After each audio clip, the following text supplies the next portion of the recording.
भूम्नो वह्निर्वाव्याहृतं तयोः जले चैतस्य सुचिरं निरोधसमजायता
When there was a need to speak,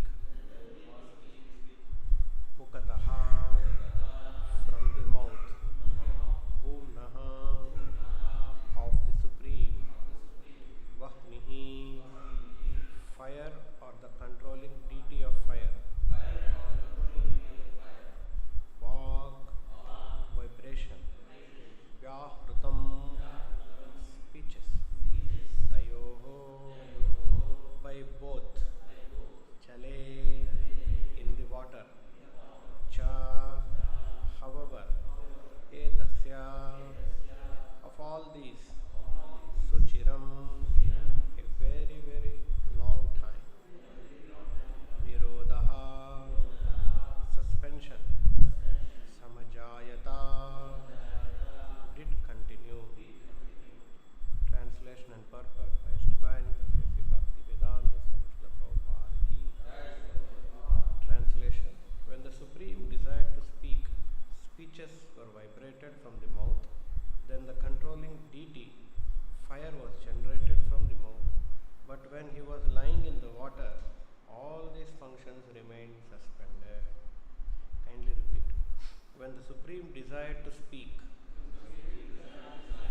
speeches were vibrated from the mouth. Then the controlling deity fire was generated from the mouth. But when he was lying in the water, all these functions remained suspended. Purport. The peculiarity of the gradual development of the different senses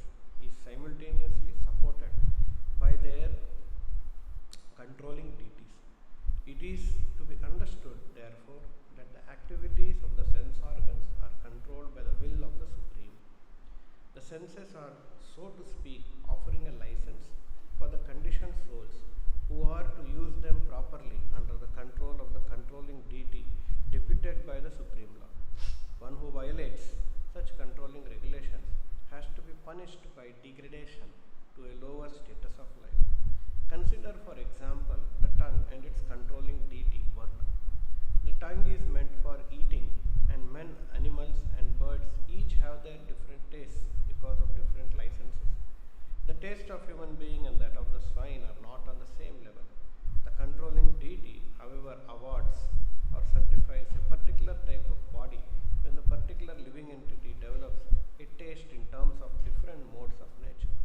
If the human being develops taste without discrimination, as does the swine, then the controlling deity is certainly certified for the next term to award him the body of a swine.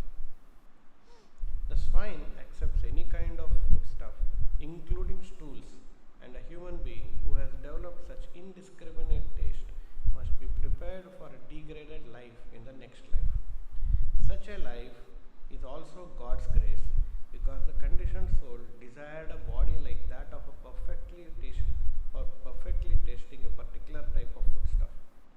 If a man gets the body of a swine, it must be considered the grace of the Lord, because the Lord awards the facility. After death, the next body is offered by superior control, not blindly.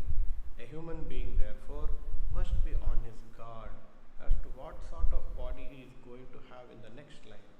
An irresponsible life of indiscrimination is risky, and that is the declaration of all scriptures. Dasa and the Bhakti Vedanta Om Ajnanatirmirandasya Jnananjana Shalakaya Chakshurunmilitam Vena Tasmai Shri Gurave Namaha.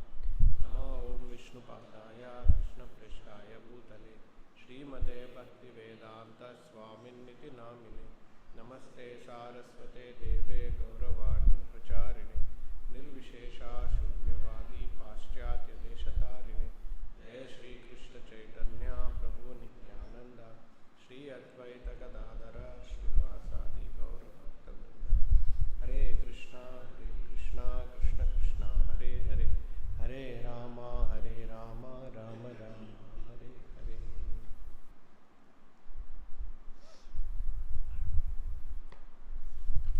So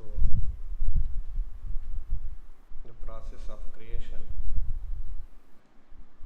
in a sequential manner is first the desire of the Supreme Lord, then Adibhuta, Adhyatma, Adidevam and Adhyatma. So like this the creation, and here we see the Lord, he desired to speak. Vivakshor Mukato Bhumno Vahnir Vak Vyahrutam Tayo. So from the mouth, speech was generated, and the controlling deity of speech, that is the fire demigod, the deity of fire, Agni Deva, was generated. And Prabhupada is mentioning that with every sense organ that is generated,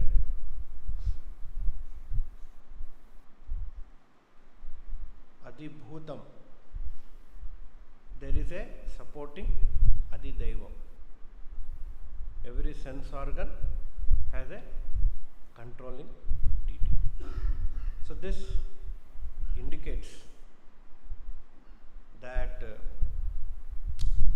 the sense organs are controlled by the will of the Supreme Lord. Therefore, the Supreme Lord is also known as Rishikesha, who is the controller of all the senses.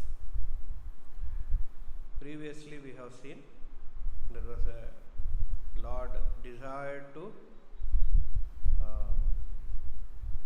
taste, and palate and tongue was generated.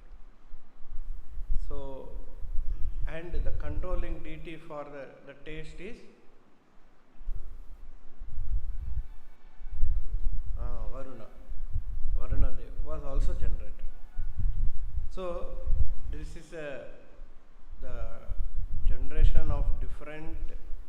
organs is just like the generation of a embryo in the womb of a mother. Different senses are generated.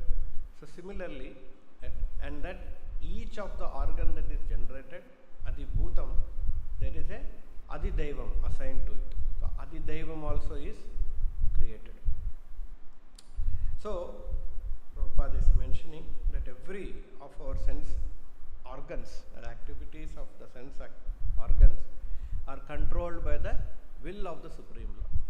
That is Rishikesha. It is not independent. Generally, sometimes we think, oh, too many restrictions are there, too many rules and regulations. But if you see here, all of our senses are controlled by the Lord through different demigods. So the concept of freedom, independence is actually concocted. People, conditioned soul thinks a lot of regulations, a lot of rules are there. And it is a fact, we cannot fight it out. The more we fight, the more we become frustrated, because that is the laws of nature, that everything is controlled. But that control is licensed. It means you can use that facility under a certain regulation, under a certain license. You are not free to use as you wish, as you whim, for your own whims and fancies. That is the laws of material nature. Anything in this world is like that. This world is a world of rules. And Prabhupada in one place says, human civilization, the more the rules, the more civilized the human life. So, tongue is meant for certain purpose, and if the tongue is misused, tongue has got taste, and if it is misused, then the particular demigod has got the right to assign in the next term a suitable body, which is as per the inclination of the conditioned soul. So if he is in the human body and he is eating like a pig, like a swine, he will get the body of a swine in his next life. That is the facility. And just like even in the material world, suppose some facility is given by some higher authorities, government gives some facility to an employee, and if he misuses, immediately that is withdrawn and some other lower facility is given to him, which he may not misuse. So like this, the control is there. Generally what happens, when there is a control, we think that person who is controlling is our enemy, he is not our well-wisher. So Prabhupada here is clarifying, such a life is also God's grace, because the conditioned soul desired a body like that for perfectly tasting a particular type of foodstuff.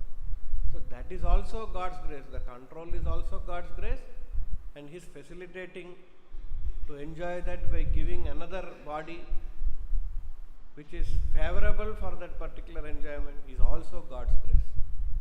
It is not punishment, because the soul desired. If a man gets the body of a swine, it must be considered the grace of the Lord, because the Lord awards the facility. Then Prabhupada says, after death, the next body is offered by superior control, not blindly. So the next body what the living entity gets is under the control of higher authorities, Supreme Lord, Karmana Daiva Netrena. And a human being therefore must be on his guard as to what sort of body he is going to have in the next life. So human being has to be very careful, on guard, very alert, security guard, very alert, no thieves will come. So he has to be very alert, so that what kind of body is going to get next. An irresponsible life of indiscrimination is risky, and that is the declaration of all the scriptures. So based on the influence of the three modes of material nature, the living entity desires. And based on those desires, the living entity gets different bodies.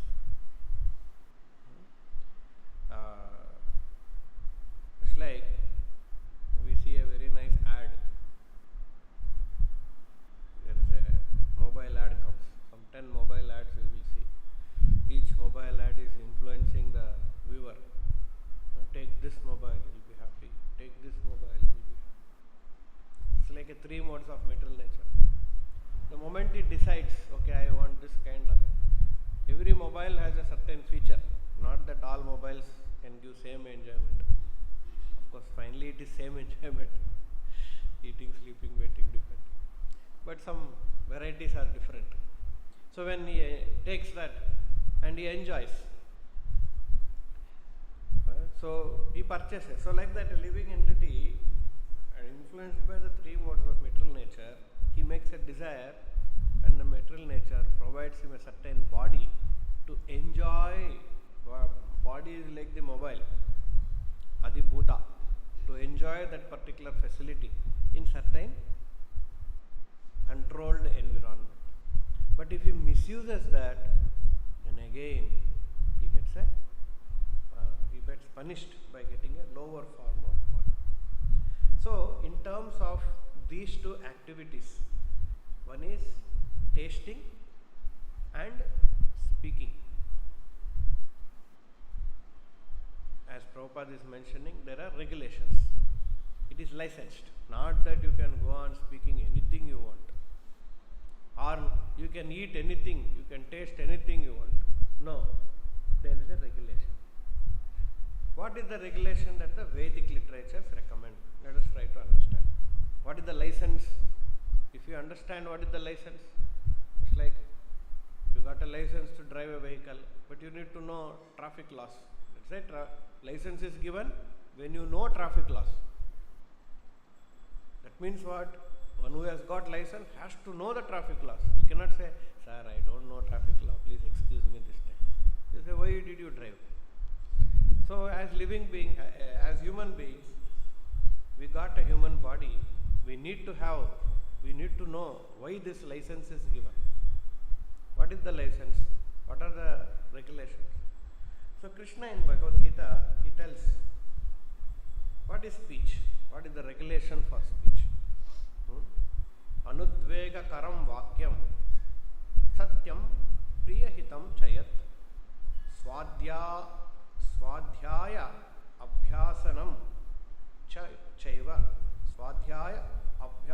chaiva van mayam tapa uchyate. Van, walk. Here also walk. Vahnir walk. Vyahrutam. So van mayam tapa uchyate. As per the Lord, tapa uchyate. What is tapa? What is the austerity? What is the regulation for speech for human being? Anudvega karam vakyam. Anudvega.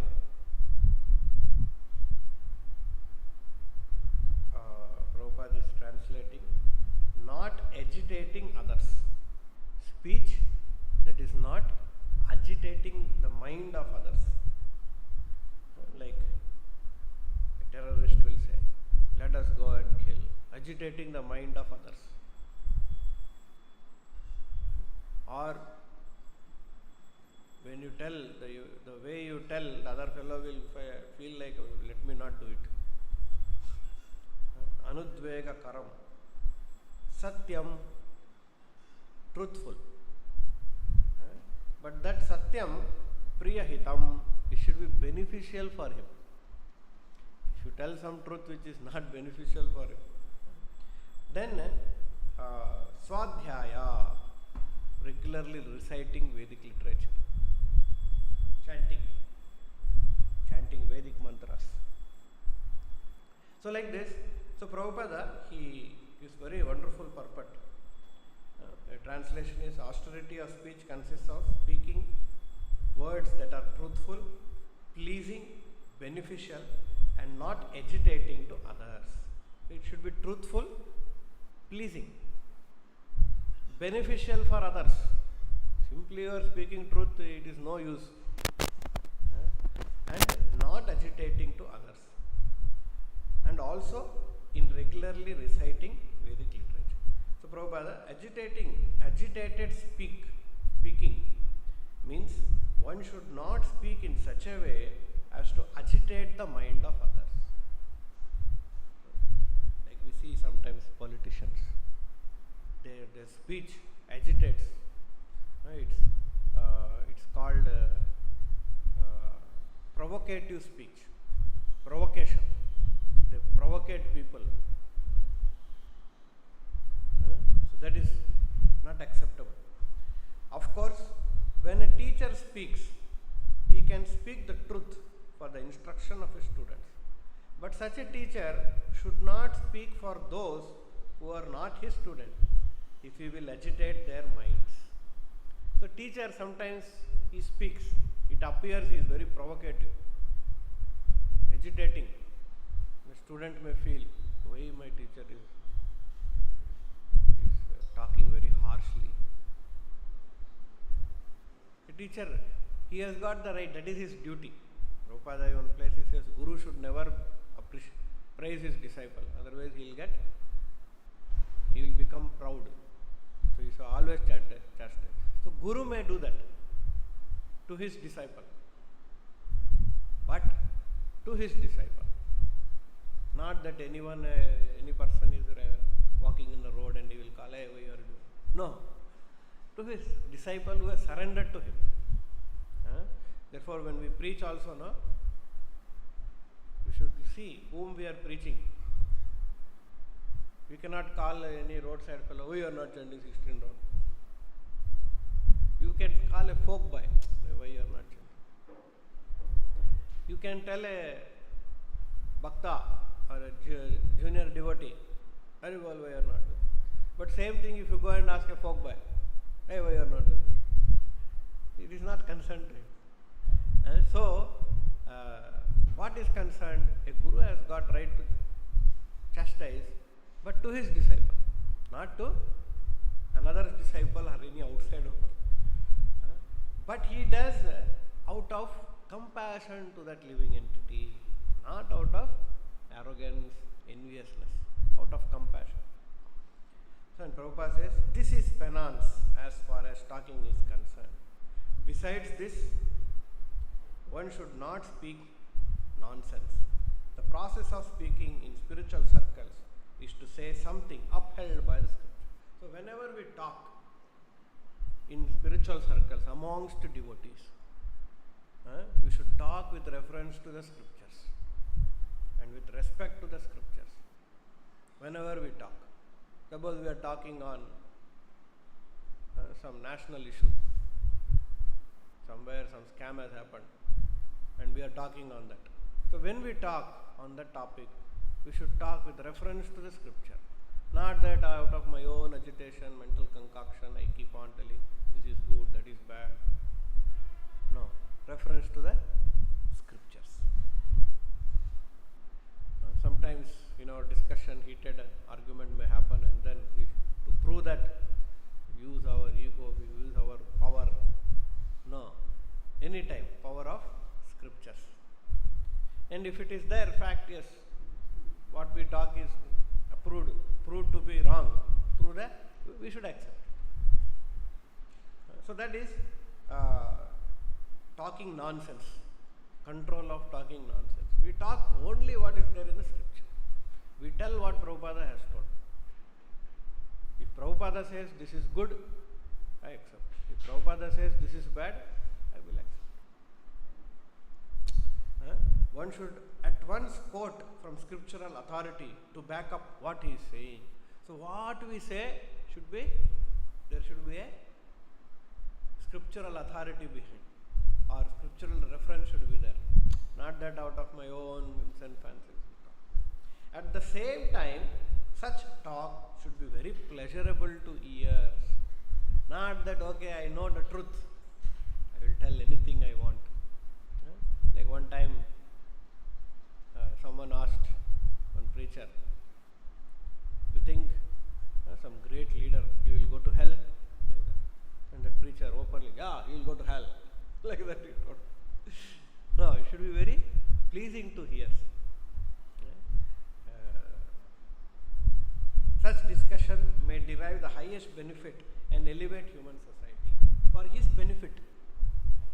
If it is not pleasing to ears, not beneficial for him, and then it will only agitate him. So, this is called penance of speech. So, the speech is meant for upholding Vedic literature, talking about the Vedic literature, upholding the Vedic literature. Speech is meant for talking in such a way, talking truth in a very pleasing manner, in a very for the beneficial of the others, and it should not be used for agitating others. It should not be provocative. Shri Radha Madan Mohan ki, Shri Nitaya Gaura ki. So like this, in Bhagavad Gita, Krishna is mentioning.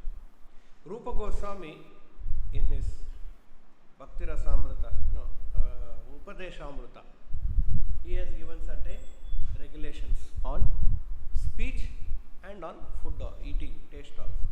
Vacho vegam, manasa krodho vegam, jivva vegam, udaropasta vegam, vacha. The very first is speech. And then jivha vegam. They both are vegas. The moment you are given opportunity, you have to go on talking. And Prabhupada calls it as croaking of a frog.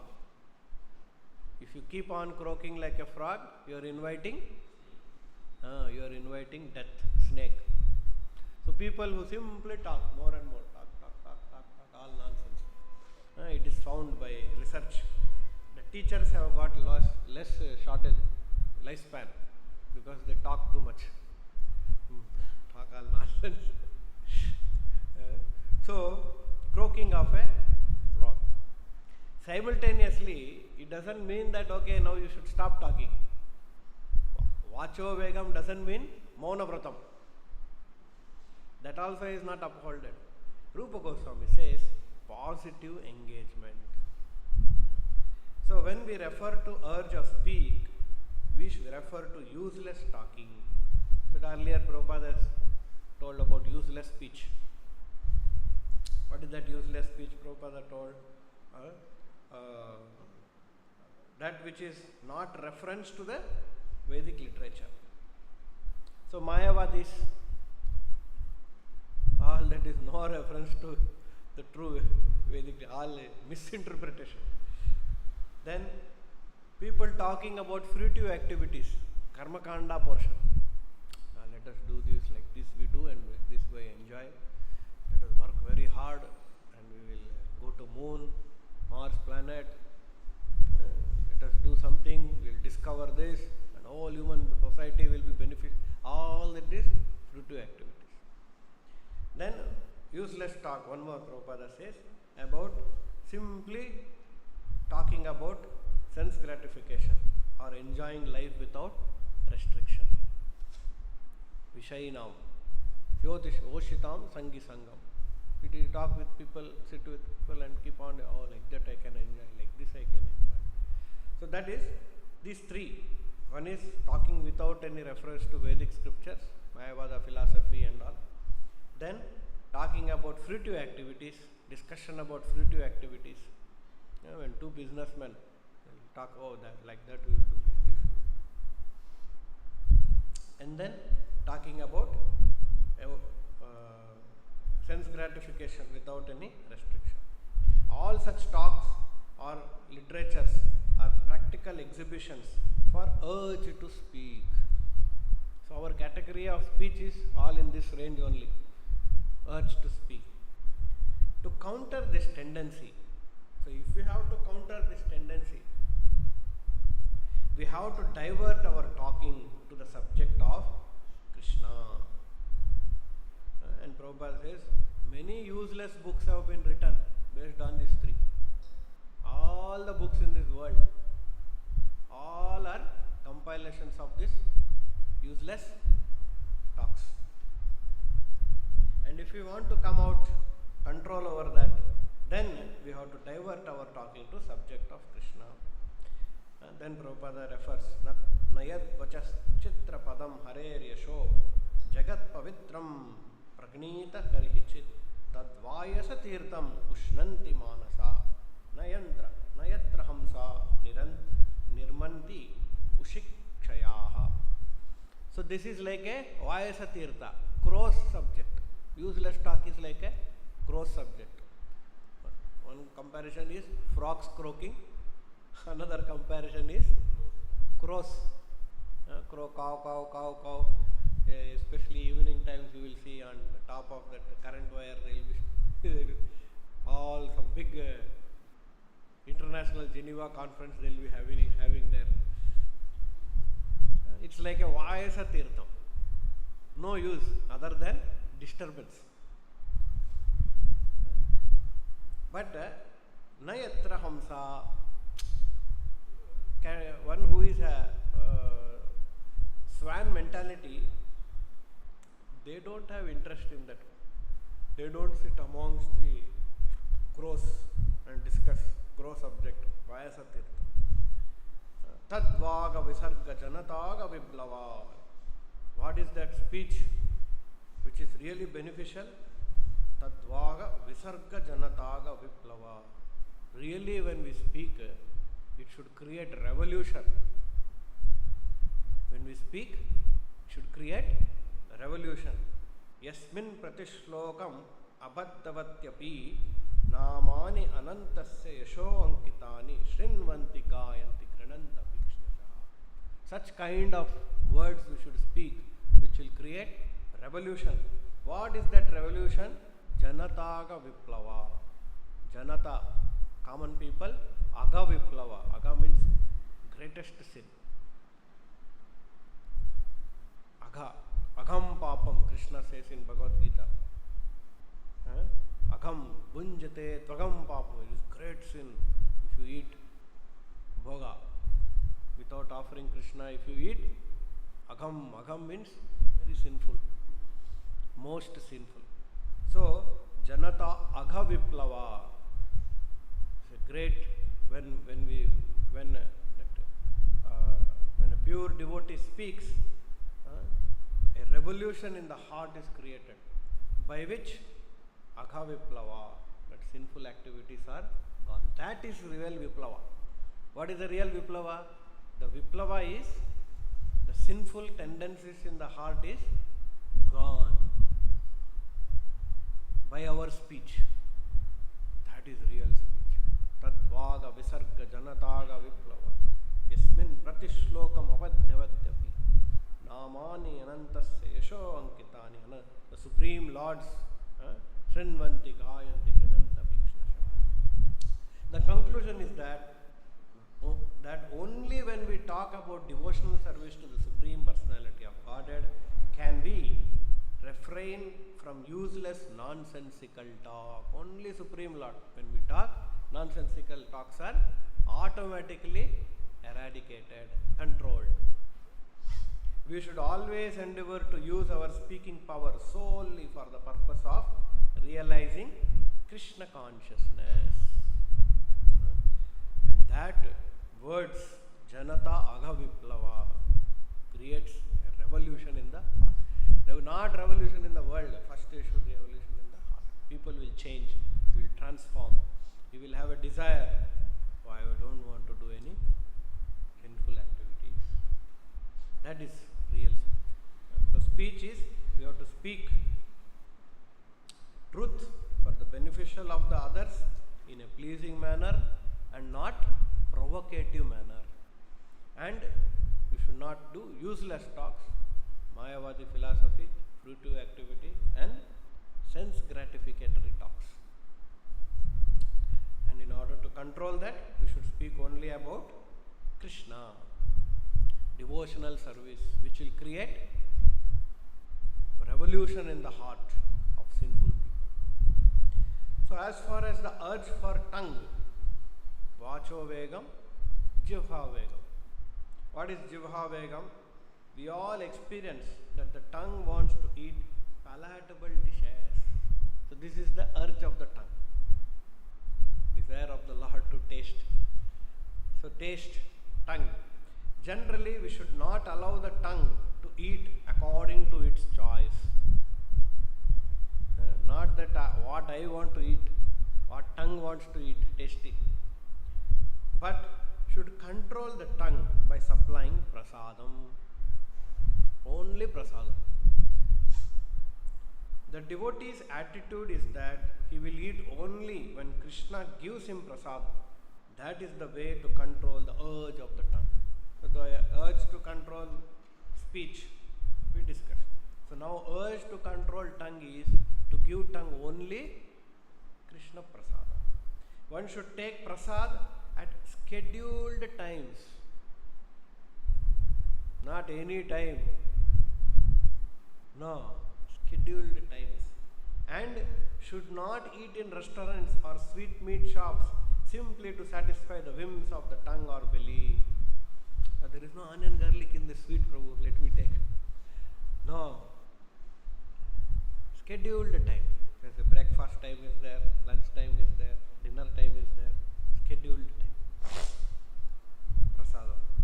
If we stick to principle of taking only prasadam, the urges of the belly and tongue can be controlled. There are 6 kinds of rasas. Prabhupada is further elaborating. And if one is agitated by any one of them, he becomes controlled by the urges of the tongue. So some are 6 tastes: sweet, sour, bitter, pungent, astringent, something like that. 6 are there. A jiva can be attracted by any one of the rasas also.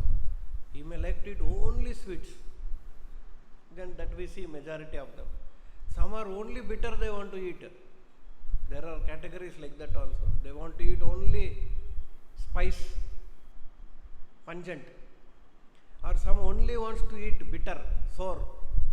Kerala means he is like watering in his mouth. There are some are there like this.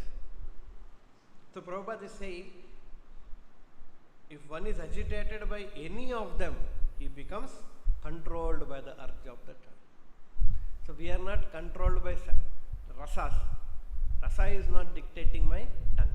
Prasadam is the way we control. Some persons are attracted to eating of meat, fish, crabs, eggs and other things produced by semen and blood and eat in the form of dead bodies.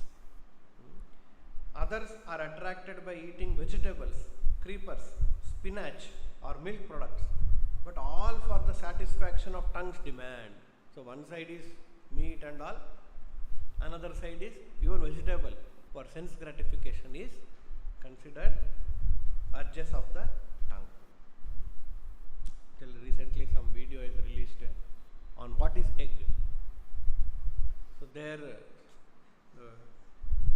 telling egg is a menstruation of hen.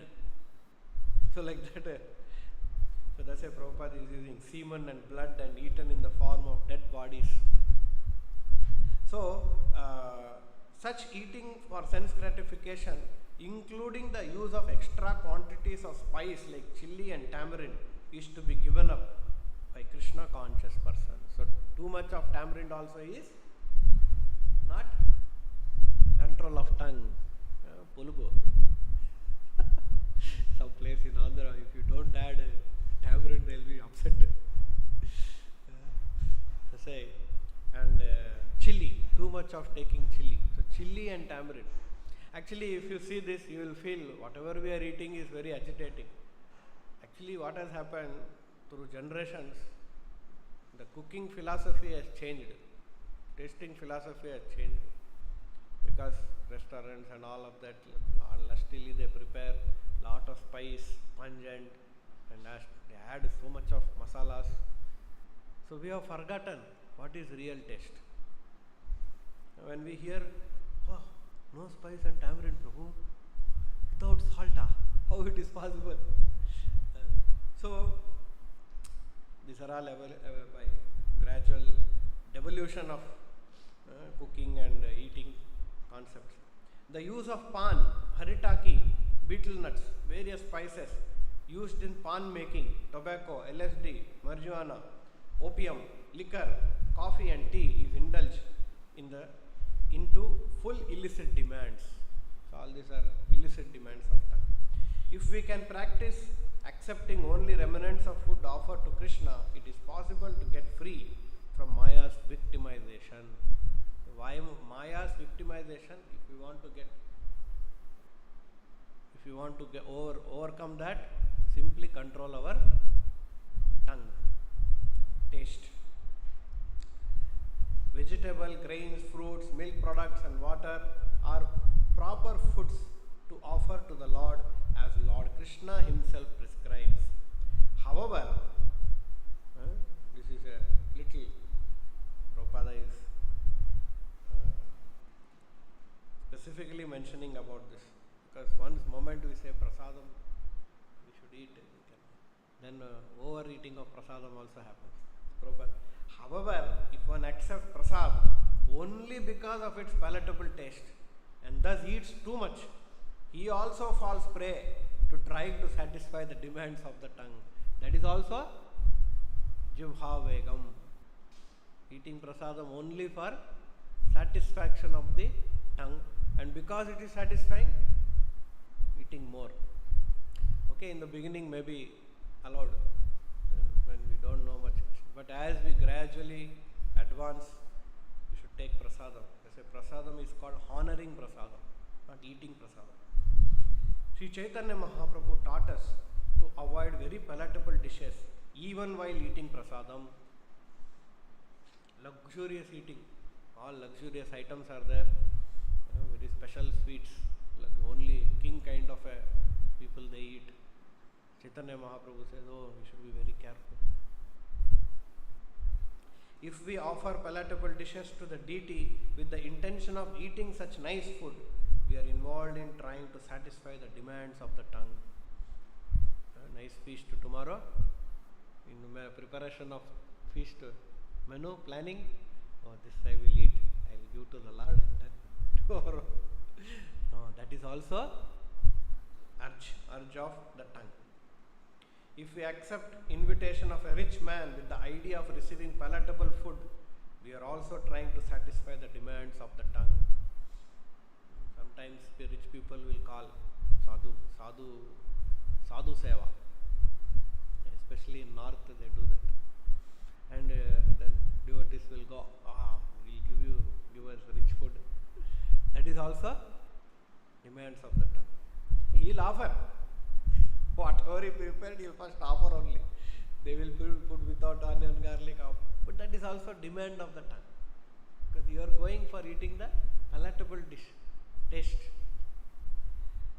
Jivhara lalasa ei iti uti dhaya shishnodhara parayana Krishna nahi paya. That person who runs here and there seeking to gratify his palate and who is always attached to the desires of his stomach and genitals is unable to attain Krishna. So one who is simply running around this kitchen, that place, this place, simply looking whether here is good item to eat or there is good item to eat. Lalasa. Gratify his palate, who is always attached to the desires of stomach, unable to attain Krishna. Krishna Bhakti. Do not dress luxuriously and do not eat delicious foodstuff. Chaitanya Mahaprabhu. Those who suffer from diseases of stomach must be unable to control the urges of the belly, at least according to this analysis.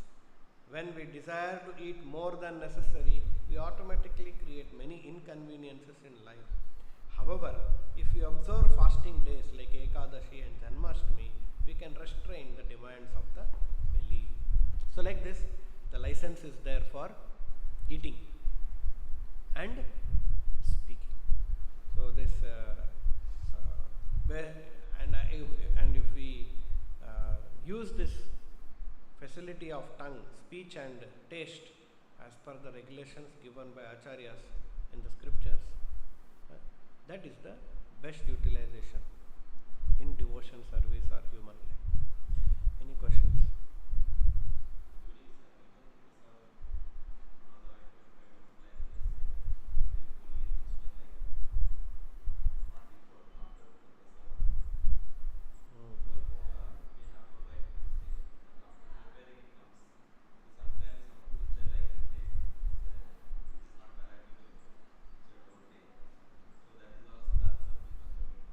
Yeah, if he is taking only for taste, then it is sense gratification. But sometimes due to health reason he may not be able to eat. That is okay.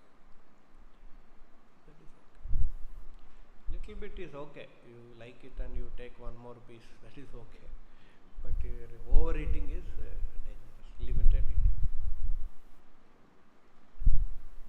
Basically, prasadam should not be considered as an object of sense gratification. The consciousness will fall down. That is the point.